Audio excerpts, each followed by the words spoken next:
స్వాతంత్ర దినోత్సవ తెలుగు ఉపన్యాసము. స్వాతంత్ర దినోత్సవానికి ప్రియమైన తోటి భారతీయులకి నా హృదయపూర్వక శుభాకాంక్షలు. మన దేశానికి స్వాతంత్రం పొందిన ఈ రోజు ప్రతి భారతీయుడికి ఎంతో గౌరవంగా ఉంటుంది. 1947 ఆగస్టు 15వ తేదీ మనం బ్రిటిష్ పాలన నుండి విముక్తి పొందిన రోజు. ఈరోజు మనం మా త్యాగాలను స్మరించుకుంటూ దేశాన్ని ముందుకు నడిపిన మహనీయులను గౌరవించాలని నిశ్చయించుకుందాం. స్వాతంత్రం కోసం పోరాడిన మహనీయులు, జాతి నాయకులు చేసిన త్యాగాలు అపారమైనవి.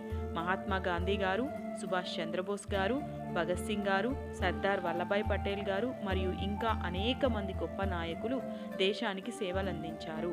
వారి త్యాగాల వల్లే మనం ఈరోజు ఈ వేదిక మీద నిలబడి మాట్లాడగలుగుతున్నాము. స్వాతంత్రం పొందిన తర్వాత మన దేశం అనేక రంగాల్లో అభివృద్ధి చెందింది.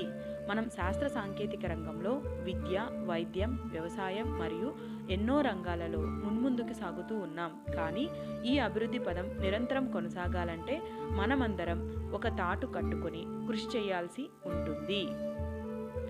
మన భవిష్యత్ తరాలకు ఒక మంచి సమాజం అందించటానికి మనం క్రమశిక్షణతో నైతిక విలువలను పాటిస్తూ ముందుకు సాగాలి. మన దేశాన్ని ప్రపంచంలో ఉన్నత స్థాయిలో నిలుపుదల చేయటానికి ప్రతి ఒక్కరూ సమాన బాధ్యతను కలిగి ఉండవలసిన అవసరం ఎంతైనా ఉంది. ఈ స్వాతంత్ర దినోత్సవం సందర్భంగా మనం దేశ అభివృద్ధి కోసం ఒక పునరావృతం చేసుకుందాం.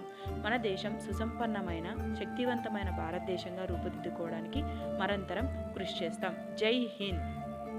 భారత మాతాకి జై.